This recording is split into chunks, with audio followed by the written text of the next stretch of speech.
राधे राधे दोस्तों। कैसे हैं आप सब। आज की कहानी है बेटा निकम्मा चल सकता है लेकिन बहू नहीं। अरे तुम्हें पता भी है कि सब्जियां कितनी महंगी हो रही हैं।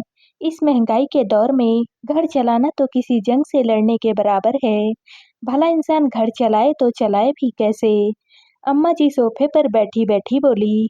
अम्मा टीवी देखते देखते अचानक से ये तुम क्या क्या बातें लेकर बैठ गई हो। अब महंगाई है तो है, क्या ही कर सकते हैं हम लोग। हर इंसान अपनी तरफ से पूरी पूरी कोशिश कर ही रहा है। बेटे सुजीत ने कहा, अरे बेटा, कोशिश भी कुछ ही लोग तो करते हैं। अब जिन्हें मुफ्त की रोटी खाने की आदत हो जाती है ना, वो लोग तो कहाँ ही कोशिश करते हैं। बस बैठे बैठे छप्पन भोग जो मिल रहा है उन्हें। अम्मा ने कहा, अब अम्मा जी, बैठे बिठाए ही सब कुछ मिल जाएगा तो भला मेहनत कौन ही करना चाहेगा। कोल्हू के बैल की तरह पीसने के लिए लोग बैठे तो हैं, तो भला क्या ही टेंशन लेना। जेठानी मालती ने कहा। ये सुनकर खाना खाती हुई तरुड़ा के हाथ वहीं के वहीं रुक गए। वह जानती थी कि ये सारे ताने केवल उसी के लिए हैं। उसने अपनी थाली में देखा। थाली में तो रूखी सूखी रोटी और बस अचार ही रखा हुआ था। इसे ये लोग छप्पन भोग बोल रहे हैं। मेरा मन तो किया कि अभी ही उठ जाएं, पर पेट तो भरना ही था। आखिर जो वो गर्भवती थी, उसे भूख भी तो लग रही थी। ऊपर से घर का कितना काम भी तो करना होता था उसे। घर के कामों में तो कोई भी उसकी मदद नहीं करता था। जो भी काम होता था उसे ही तो करना पड़ता था। उसके बाद कहीं जाकर ये रूखी सूखी रोटी उसे नसीब होती थी। इसलिए बेशर्म बनकर उसने खाना तो खा ही लिया और बर्तन धोकर रसोई का काम निपटा कर अपने कमरे में आ गई। जब वह कमरे में आई तो उसने देखा कि उसका पति महेश आराम से सोया हुआ था। ये देखकर मन में एक हुक सी उठी। इस शख्स से शादी करने के लिए 1 साल पहले वो इतना मरी जा रही थी। इसकी खूबसूरती और इसकी बातों में आकर सच में अपने ही पैरों पर उसने खुद ही कुल्हाड़ी मार ली। तरुणा के पिता तो थे नहीं, माँ ने ही नौकरी करके उसे पाल-पोस कर बड़ा किया था। तरुणा अभी अपने कॉलेज के प्रथम वर्ष में ही थी, जहाँ पर उसकी मुलाकात महेश से हुई थी। महेश वहाँ पर अक्सर अपने दोस्त के साथ में आया-जाया करता था। कई बार तो वो कॉलेज से निकल रही होती थी, तो वो कॉलेज के बाहर ही खड़ा मिलता था। तब एक दिन महेश ने ही आगे होकर तरुणा को प्रपोज किया था। महेश दिखने में बहुत अच्छा था, बातचीत में भी माहिर था। तरुणा को भी वो बहुत अच्छा लगा और उसने उसका प्रपोजल भी स्वीकार कर लिया। जब घर में माँ को पता चला, तो माँ ने उसे बहुत डांटा था, कितना समझाया था उसे, बेटा इस प्यार-व्यार में कुछ भी नहीं रखा है। पढ़ लिख कर अपने पैरों पर खड़े हो जा, कुछ बन कर दिखाओ अपनी ज़िंदगी में। ज़िंदगी इतनी भी आसान नहीं होती है, जितनी दिखाई देती है। मुझे देख, मैं कैसे तुझे पाल रही हूँ, मेरा ही जी जानता है। तेरे पापा के मरने के बाद एक रिश्तेदार तक आकर नहीं झाँका, पर उस समय तो माँ ही उसे अपनी दुश्मन लगने लगी थी।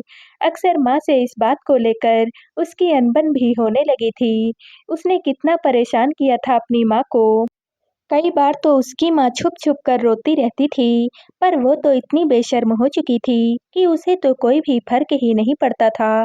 बेचारी नौकरी भी करती थी, घर भी सँभालती थी, ऊपर से अब बेटी की ऐसी हरकतें, कई दिनों तक तो वो बीमार भी रही थी। फिर भी एक रात माँ को सोता हुआ छोड़कर वो महेश के साथ घर से भाग गई, बिना अपने भविष्य की कोई भी चिंता किए हुए, ये जाने बिना कि महेश कुछ कमाता भी है या नहीं। उसकी ज़िम्मेदारी उठा भी सकता है या नहीं, उसके परिवार वाले उसे अपनाएँगे या नहीं। बस वो महेश के साथ शादी करके आ गई थी। यहाँ पर आकर पता चला कि महेश की तो अपने घर में कोई ख़ास इज़्ज़त होती ही नहीं थी। वो कमाता-धमाता कुछ भी नहीं था, बस आवारागर्दी ही करते फिरता था, इसलिए उसकी शादी भी नहीं हो रही थी।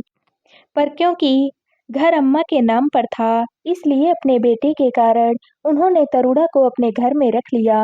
पर जब घर में बेटे की ही इज़्ज़त नहीं थी, तो भला बहू की इज़्ज़त कहाँ से होती? घर जेठ की कमाई और अम्मा की पेंशन से ही चलता था। जेठानी भी ज़्यादा कुछ बोली नहीं, क्योंकि उसे तो मुफ्त की नौकरानी मिल ही चुकी थी। उसे तो अब बहुत आराम था। अब घर के अधिकतर काम उसने तरुणा पर जो डाल दिए थे। शुरू-शुरू में तो कई बार वो महेश को प्यार से समझाती भी थी कि देखो, हमें अपनी गृहस्थी बसानी है। आखिर अम्मा और भैया कब तक हमारी ज़िम्मेदारी उठाएँगे? इसलिए तुम थोड़ा-सा कमाने पर ध्यान दो। पर महेश एक कान से सुनकर दूसरे कान से निकाल देता था। लेकिन अब तरुणा को पता चल रहा था कि महेश को कमाने में कभी इंटरेस्ट रहा ही नहीं था। उसे तो बस इधर-उधर घूमना और आवारागर्दी करना ही पसंद था। इसलिए खुद से ही उसने अपना माथा पकड़ लिया। पर अब वह कर ही क्या सकती थी, क्योंकि अब तो वह गर्भवती भी हो चुकी थी। आखिर ससुराल वाले भी कब तक उसका खर्चा उठाएँ? इसलिए आए दिन ताने सुनने को मिलते थे। सुन-सुन कर तरुणा काँटा हुए जा रही थी, पर महेश को इससे कोई भी फ़र्क नहीं पड़ रहा था। ऐसे ही वक़्त यूँ ही बीतता रहा। तरुणा जल्द ही एक बेटी की माँ भी बन गई, पर फिर भी महेश के स्वभाव में कोई भी बदलाव नहीं आया। बेटी के होने के 10 दिन बाद ही जेठानी ने उसे घर के कामों में लगा दिया था। अब तरुणा की बेटी भी 5 महीने की हो चुकी थी, लेकिन आए दिन घर में हंगामे होने लगे थे, क्योंकि जेठानी और अम्मा कभी उसकी बेटी के दूध को लेकर, तो कभी किसी सामान को लेकर उसे कुछ न कुछ सुना दिया करती थी। तो तरुणा से बिल्कुल भी बर्दाश्त नहीं होता था अब, क्योंकि अब तो बात उसकी बेटी की थी, तो अब वो पलट कर जवाब भी दे देती थी। पर आज बेटी को टीका लगना था, उसी बात को लेकर के घर में हंगामा हुआ था। अम्मा जी का ये कहना था, कहाँ इसे टीका लगवाने के लिए जा रही है, फिर दिन भर रोती रहेगी और तुझे काम नहीं करने देगी, इसका क्या है, ये तो पल ही जाएगी, लेकिन घर का काम ज़्यादा ज़रूरी है। पर तरुणा उसके बावजूद भी अपनी बेटी को टीका लगवाने के लिए चली गई। जब वो वहाँ से वापस लौट कर आई है, तब से घर में हंगामा होना शुरू हो गया। अब घर का काम कौन करेगा? इसकी माँ आकर करेगी क्या? कहा था इसे कि टीका मत लगवाना, लेकिन नहीं, ममता फूट रही है इसके लिए। अम्मा जी, ये मेरी बेटी है, आखिर इसकी भी तो सेहत का सवाल है। तरुणा ने कहा, हाँ, तो अब घर का काम कौन करेगा? मुझे नहीं पता, ये रोए-धोए चाहे कुछ भी हो, मुझे उससे कोई भी लेना-देना नहीं है, घर का सारा काम तो तुम्हें ही करना है। जेठानी ने कहा, क्यों? आप भी तो इसी घर की बहू हैं ना, आप भी तो घर का काम कर सकती हैं। तरुणा ने कहा, बहुत ज़बान चलने लगी है तुम्हारी। अच्छा, तो अब तो हमें सिखाएगी कि घर का काम मुझे करना चाहिए। मैं भी घर की बहू हूँ, तो मुझे भी काम करना पड़ेगा।